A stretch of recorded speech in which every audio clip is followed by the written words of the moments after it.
In medicine, a Holter monitor is a portable device for continuously monitoring various electrical activity of the cardiovascular system for at least 24 hours.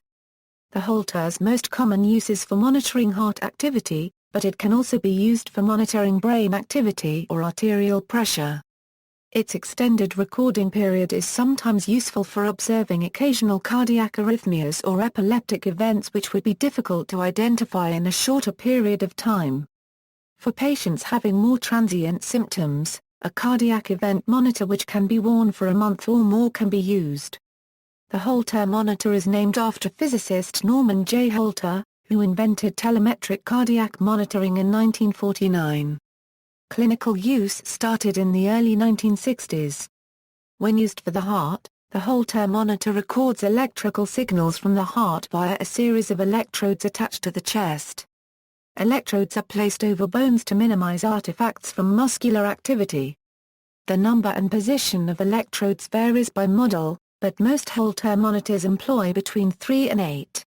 These electrodes are connected to a small piece of equipment that is attached to the patient's belt or hung around the neck, and is responsible for keeping a log of the heart's electrical activity throughout the recording period. Data storage. Older devices used reel-to-reel tapes or a standard C90 or C120 audio cassette and ran at a 1.7 mm per second or 2 mm per second speed to record the data. Once a recording was made, it could be played back and analyzed at 60x speed, so 24 hours of recording could be analyzed in 24 minutes. More modern units record an EDF file onto digital flash memory devices. The data is uploaded into a computer which then automatically analyzes the input, counting ECG complexes, calculating summary statistics such as average heart rate, minimum and maximum heart rate, and finding candidate areas in the recording worthy of further study by the technician. Components. Each Holter system consists of two basic parts: the hardware for recording the signal, and software for review and analysis of the record. Advanced Holter recorders are able to display the signal, which is very useful for checking the signal quality. Very often there is also a patient button located on the front sight, allowing the patient to press it in specific cases such as sickness, going to bed, taking pills. A special mark will be then placed into the record so that the doctors or technicians can quickly pinpoint these areas when analyzing the signal. Recorder. The size of the recorder differs depending on the manufacturer of the device. The average dimensions of today are unregistered trademark S Holter monitors are about 110x70x30 but some are only 61x46x20 and weigh 99 g. Most of the devices operate with two AA batteries. In case the batteries are depleted, some Holters allow their replacement even during monitoring. Most of the Holters monitor the ECG just in 2 or 3 channels. Depending on the model, different counts of leads and lead systems are used. Today our unregistered trademark S trend is to minimize the number of leads to ensure the patent unregistered trademark S comfort during recording. Although 2/3 channel recording has been used for a long time in the Holter monitoring history, recently 12-channel Holters have appeared.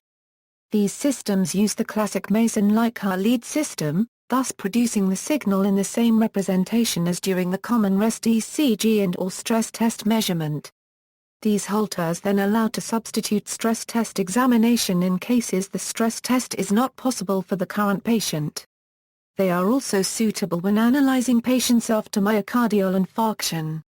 Recordings from these 12-lead monitors are of a significantly lower resolution than those from a standard 12-lead ECG and in some cases have been shown to provide misleading street segment representation, even though some devices allow setting the sampling frequency up to 1000 Hz for special purpose exams like the late potential.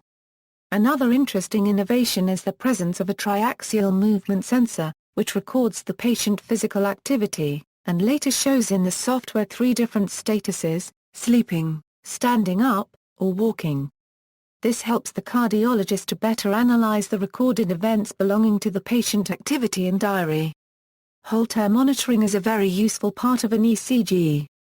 Some modern devices also have the ability to record a vocal patient diary entry that can be later listened to by the doctor. Analyzing software. When the recording of ECG signal is finished, it is up to the physician to perform the signal analysis. Since it would be extremely time-demanding to browse through such a long signal, there is an integrated automatic analysis process in each Holter software which automatically determines different sorts of heartbeats, rhythms, etc. However, the success of the automatic analysis is very closely associated with the signal quality. The quality itself mainly depends on the attachment of the electrodes to the patient body. If these are not properly attached, electromagnetic disturbance can influence the ECG signal, resulting in a very noisy record. If the patient moves rapidly, the distortion will be even bigger. Such record is then very difficult to process. Besides the attachment and quality of electrodes, there are other factors affecting the signal quality, such as muscle tremors, sampling rate and resolution of the digitized signal. The automatic analysis commonly provides the physician with information about heartbeat morphology, beat interval measurement, heart rate variability, rhythm overview and patient diary. Advanced systems also perform spectral analysis, ischemic burden evaluation, graph of patient to Euro unregistered trademark S activity or PQ segment analysis. Another requirement is the ability of pacemaker detection and analysis. Such ability is useful when one wants to check the correct pacemaker function.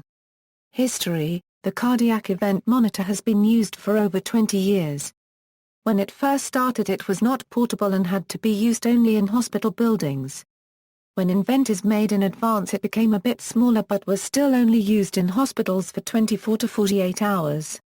Soon researchers made a huge advance. They made a portable event monitor. The monitor though was the size of computer monitor and about 30 pounds. After 5 more years of research, it became only 10 pounds and the size of a sheet of paper. At last the monitor became merely 1 pound and very small, making it much easier to wear for longer periods.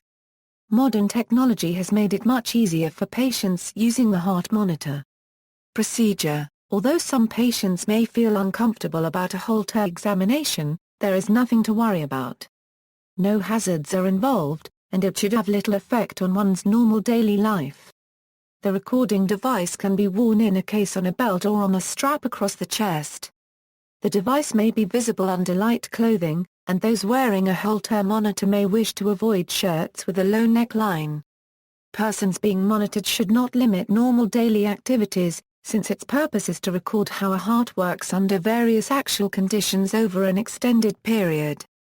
It is an electrical device, however, and should be kept dry.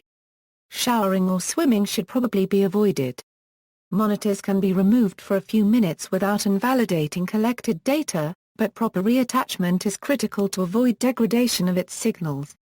Beyond changing batteries, one should leave its handling to trained personnel. Gallery. References. External links: Holter monitor, MED Line Plus.